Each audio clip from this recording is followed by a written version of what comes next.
So today I'm going to make a chocolate version of my Victoria sponge cake. I've had a few people emailing me asking how to make the chocolate version and wanting something that's a bit less rich than the sort of chocolate fudgy cake that I've got on the blog already.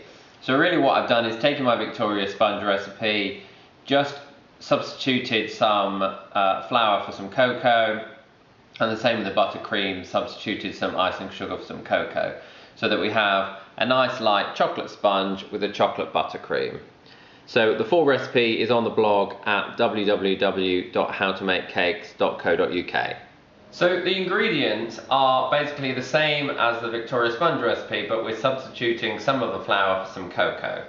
So again, we have 285 grams of softened butter or margarine. We have 285 grams of caster sugar.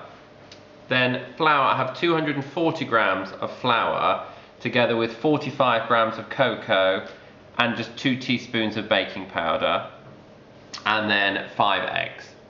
So this is a really easy all-in-one mixture. So basically I'm going to sieve the flour with the baking powder and the cocoa all into the bowl first,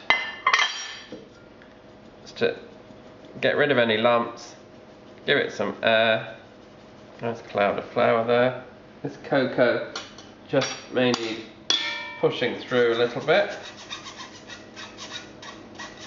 So put all of that in, and then I'm just going to add all of the rest of the ingredients in and then mix it together. So add in the butter, add in the sugar, add in all of the eggs, and then you can either use a hand whisk, or I've got a Kenwood chef machine, so just put it in there and we're going to mix it all together.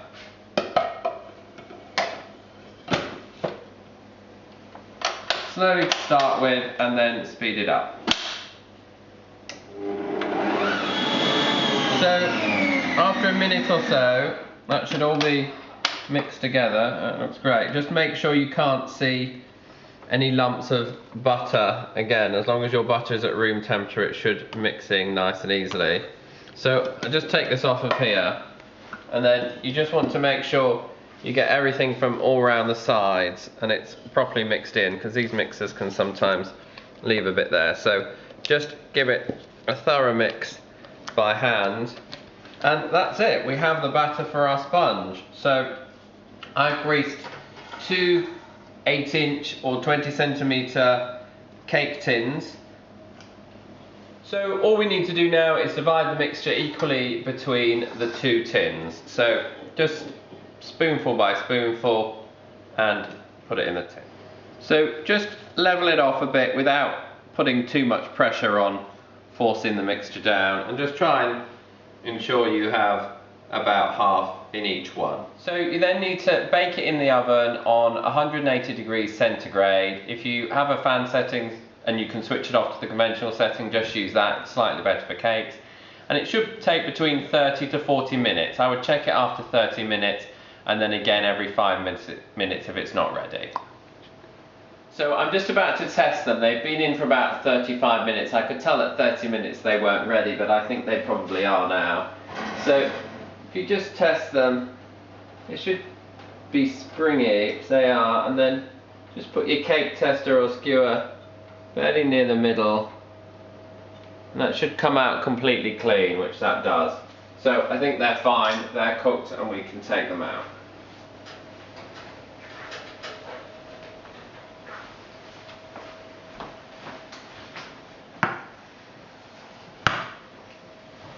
So to take them out, I would normally just put the cooling tray on top of the sponge, and then you can flip it over. Just be careful because the tin will still be hot, but flip it over, and then this has got a loose bottom, so just put a bit of pressure in the middle and the side comes off like that, and then with the bottom just put the knife under and start to loosen it, and that will come off. And there we have a nice flat sponge. So once the cakes have cooled, we can make the buttercream and fill the cake. So to make a chocolate buttercream, really you're just substituting a bit of the icing sugar for cocoa. So here we have 300 grams of icing sugar and 40 grams of cocoa, along with 150 grams of butter, and we're just going to use a few tablespoons of water just to help bring it all together. So the butter should be softened at room temperature. Now, if it doesn't feel that soft, it's worth just beating it up a little bit first. This is very soft, so we can just add everything in one go. So first of all, just sieve the cocoa and the icing sugar so we don't have any lumps in it. So sieve that through into the bowl.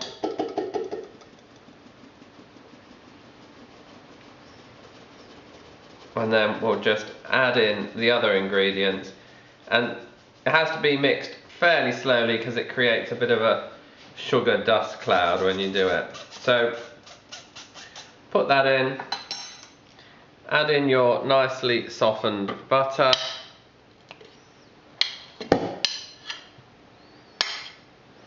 and then add probably about 4 tablespoons of warm water, which just helps keep it together. So add those together, then either using electric whisk or using a food processor, just slowly mix that together. So we'll put it on here, start it off at a very low speed until it all combines. So just having a look at this, it's actually still quite thick. I think I'm just going to add a little bit more water just to make it a bit more spreadable. So I'm just going to add another couple of spoonfuls of water and just whisk that in so that it's a smoother buttercream. That looks much better now. So once that's done, again, if you're using a food processor like this, just take the bowl out and just make sure everything's mixed in around the sides. So you've got, oh, that looks very nice and chocolatey buttercream. So then we just need to spread that on. So put the bottom of your cake on a plate, or I've got a revolving stand here which just makes it a little bit easier. And just literally spoon your buttercream on and then spread it across the cake. And go right up to the edge, because you want to see the buttercream at the edge, so don't be scared to go right to the edge of the cake. So once you spread it over the cake, then you just need to get the other half of the sponge, and once it's cooled down, it's fairly easy to move it, and then just sit it on the top. Yeah, you should just see your buttercream squidging out of the side. And obviously this has got quite deep marks on from the cooling rack, so I'm just going to sprinkle maybe some icing sugar and cocoa on the top just to cover those. Just to finish it off, I'm going to put some icing sugar, and I might put a bit of cocoa on top. So just put the icing sugar in a sieve, and then a nice thick layer of icing sugar on the top.